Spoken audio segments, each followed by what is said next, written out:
Hi everybody, it's your friendly neighborhood hanger hobbit here, and welcome aboard the Romanian 109 G2, or as I like to call it, the Vampire Bat. This is a rank 3, battle rating 4.3 for the German tree, so of course I had to put in Ride of the Valkyries because it's German. Ooh, XP 55. Man, I hate those. Can you say broken flight model, boys and girls? That thing can turn nearly as good as a Chika and hang like a yak. Yeah, considering they only made 2 and one of them crashed, I'm calling BS on the flight model, Gaijin. Quit drinking the vodka and look at the specs. Ain't no way in hell that little thing could do what it does in this game. Yeah. Bet you make a ton of money off of selling that sucker, though. Because, good lord, you got the price pretty high on that thing. But guess what? He needs to go. Yeah, I don't like those. One thing, if you see them, you got to get rid of them. But what else do we got? Oh, Spitfire all alone. If you expect any fancy wiggly, turny-worny kind of stuff, yeah, this is not going to be the video for you. This bird right here is a bat. Yeah, come here. Thank you. I appreciate. This is a classic air superiority fighter. You get above the enemy, you drop down like a bat out of hell, rip them apart, and then pop back up into the stratosphere. That is what this plane is so good at. This plane just freaking climbs like a homesick angel. And the nice thing is, you're on German teams, which means, unlike when you fly with the Americans, you're not the only one up here. Look over there. See, I got 3-4 guys up here with me. Isn't that nice? Doesn't that just make you feel all warm and fuzzy inside when they do that? Let's see. Oh, there's that XP 55 again. And I see my little auto squad guy is going to go after him, so time to give him some support. Because taking those things on one-on-one, not very easy.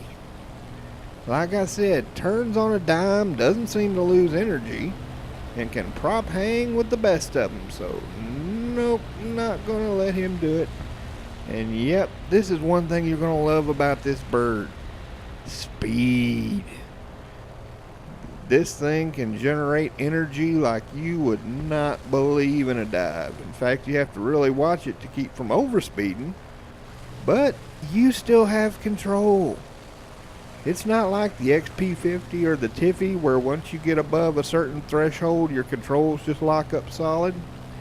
Nope, with this baby, she can handle all the way up to red line and not lose control, which is great. Especially when you're usually up at around 6, 7, 8K and everybody else is at like 3. So you're going to have energy to burn. Oop, come here, Mr. 55. Come here. Don't look at me. Oh, no. See what I mean about them things being able to just whip it? I swear, I've watched them things turn and dang near outturn a Chika, which is just nuts.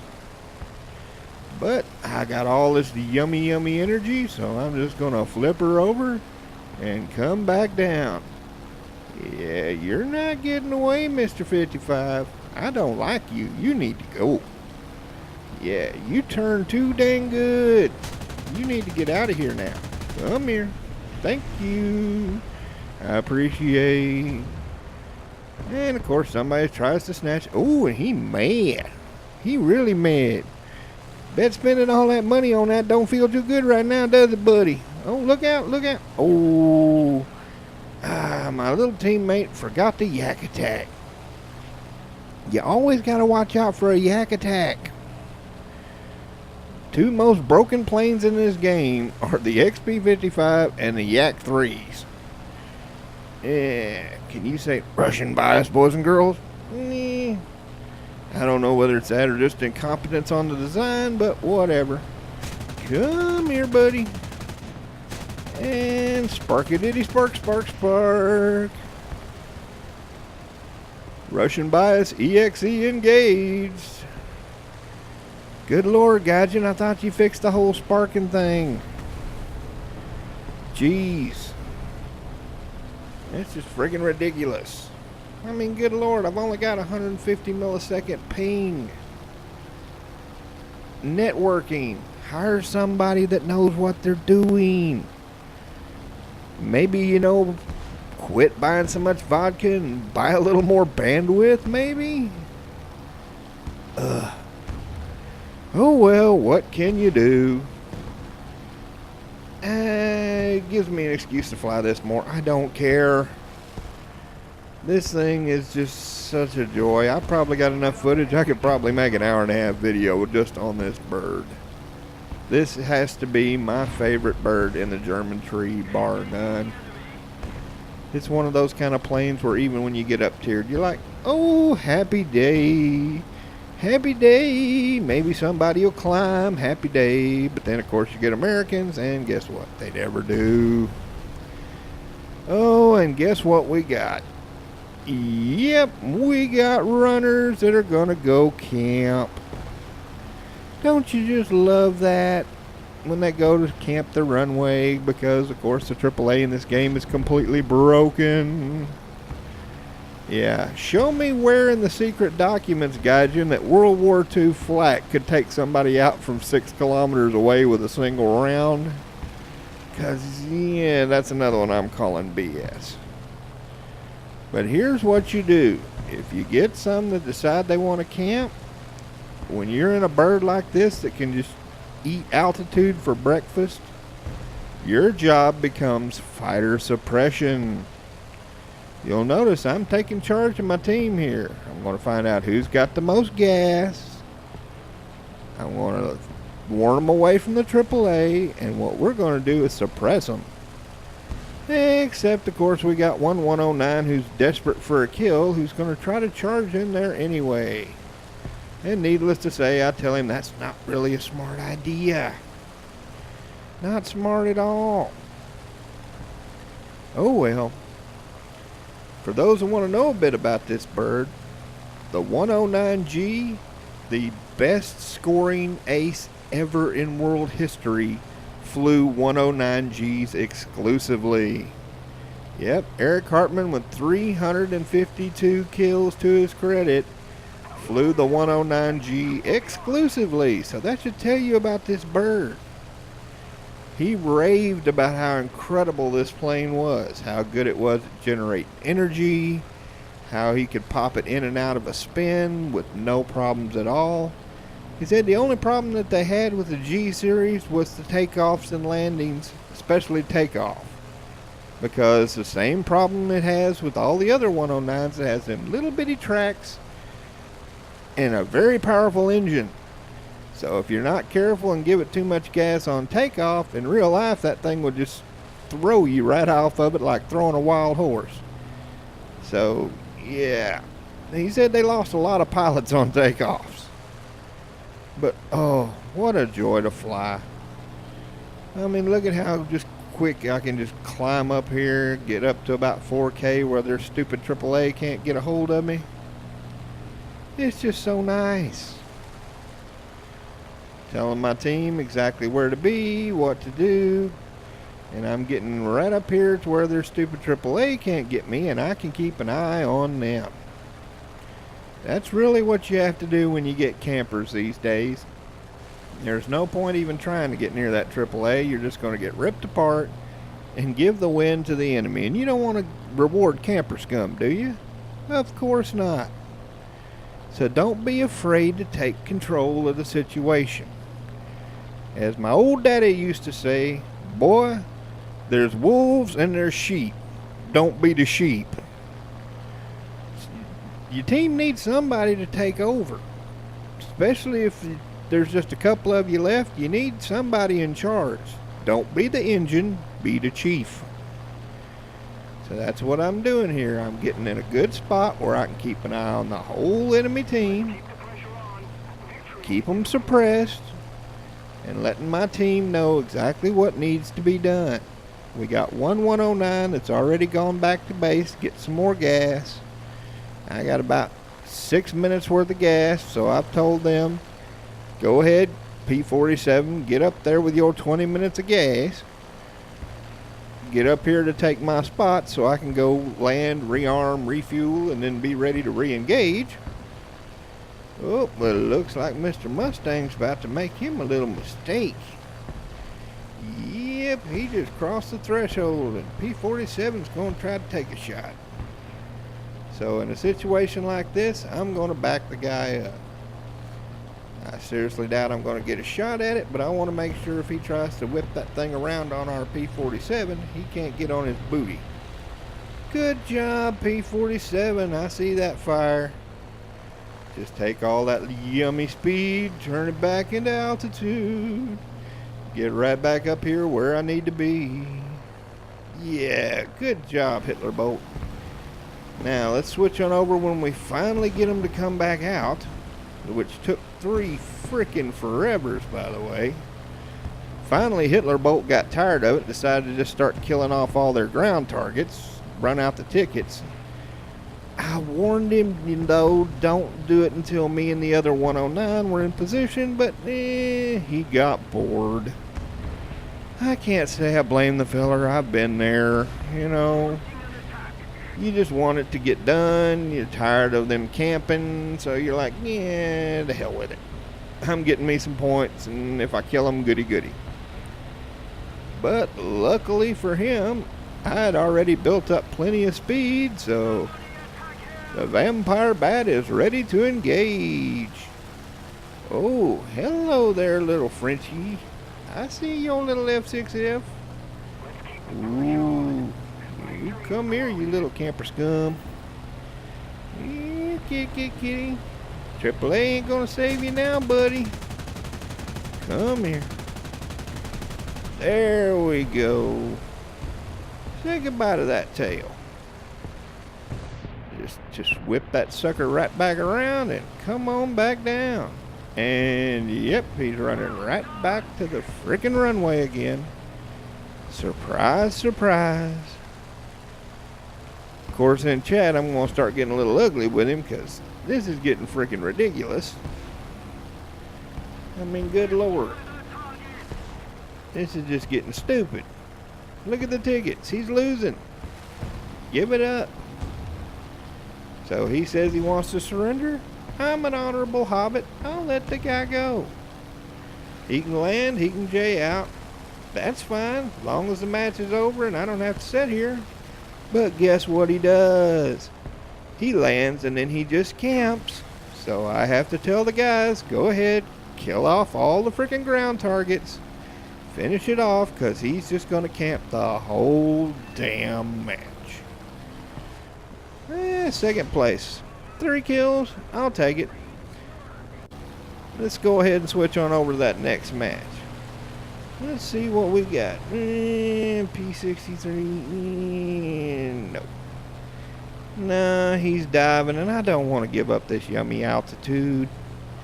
That's one thing you're going to find a lot in this bird. You get up this high, you're not going to be getting the 4, 5, 6 kill matches in this because stupid Americans are all way down there. See where they are? They're way down there.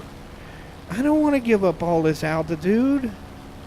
All it takes is a couple of P-51s or a couple of P-47s up here at altitude to just rip your team apart. Like I said, this plane has a purpose. It's fighter suppression. This thing, you got to get above everybody else, push every single thing that's up down. Once you've got every bird down to the ground, then you can start worrying about racking up your kills. But if you don't do your job, your team's going to suffer. It's the same problem the J2M2 has. You are so good at climbing. Even if you get an up tier, you are still so good at climbing that you really need to be the guy at the top of the food chain. You really need to be the one that gets up above everybody else and then just keeps shoving them down into the piranha of 190s down there at the bottom where they can feed and your team can win. I mean, sure, you can charge in there at about 4,000 Oh, and there's that overspeed again. Like I said, this thing loves to generate energy. Oh, hi, P63. You think you got enough energy? No, you don't have enough energy. I got all the energies. Yeah. So good about that. Oh, hi, P38. Sorry, can't play with you right now. I'm busy killing your friends. You can come back later, though. Be happy to play with you then. There's that P63. Here, kitty. How about a little fire scarecrow? See ya, don't want to be ya. Yeah, this. Oh, and don't give up a good run. Once you get your dive going, this thing handles so good at speed. If you see something else below you, hey, don't stop with one. Why not two? Oh, low bridge coming through. See you later. And somebody trying to shoot at one already down. What is the point of that? Why are you wasting your bullet shooting at something that's already shot? I mean, that's just silly. One thing you will notice that I am not doing, though, is just yanking this thing straight back up into the stratosphere. That is a mistake I see so many pilots of boom and zoomers do. I know it's called boom and zoom, but you know what? If you do it when there's a whole bunch of enemies around, it should be called boom and hi, I'm a big giant target. What you do is boom and run. You take a good run, just like I did, take you one or two out, then you break you out some distance, open a gap, then you can pull her back up and flip her back around. See, I'm far enough away from them now. Can't none of them get a shot at me while I'm low and slow up here. I can regenerate my energy, and I'm good to go. That's what you got to do with a boom and zoomer. You don't just yank it straight back up if there's a chance that people can be at your altitude or better. Don't do it. Boom and run. Well, it's going to take me a few minutes to find these next ones. Where in the heck are they? Don't you love when you get those? Oh, I see me something to eat, though. I see a Trisket. Ooh, another P63? Those are yummy. I feel sorry for P63 pilots, I really do. I have the Russian P63, and I've still got like 20 free repairs on it, because that 37mm cannon is just poo-poo. I mean, one round out of 4, it will cause a plane to instantly explode. The other 3, nothing. Sorry there, buddy. Should have picked a better plane. Yeah, when I fly the P63, I end up just using the 50s, because that 37mm cannon is garbage. Gaijin, fix that stupid frickin' sparkety spark on the heavy cannons, would you please? It gets really tiresome. I mean, if I slammed a 37mm into a plane, it should go die. But this is about 5 minutes later, because it took us that long to find them. Turned out that they were camping next to our runway. There's a change. Yep, they were waiting for people to come when they were nearly out of gas so that they could vulture kills next to the runway. Not too bad a strategy. Except there's a Romanian Vampire batter hanging around, and that just means more snacks for me. Here, kitty. Ooh, yeah, that looks good. You come here now. Oh, he goes splody. This thing can carry gun pods. You'll notice I'm not. I never do. Because honestly, there ain't no point. Oh. Yeah. I watched the replay 3 times. I'm still not sure who hit first. That was one of them. Yeah, see, I keep checking it because I'm like, wait a minute. I saw my cannons connect before his cannons connected. Kept me from getting my friggin' ace. What a punk. Oh well. This thing, I don't care. It gives me an excuse to fly it more. I don't care. Put on my victory smoke. What do I think of this bird? Oh, it comes on sale once a year. If you see it, grab it. This thing, it's it's my favorite plane in the German tree, bar none. It climbs well. It dives well. That 20 millimeter cannon just shreds. This thing is a little slice of heaven. Well, be sure to like and share, and I hope to see you up in the clouds. Have a good one, y'all.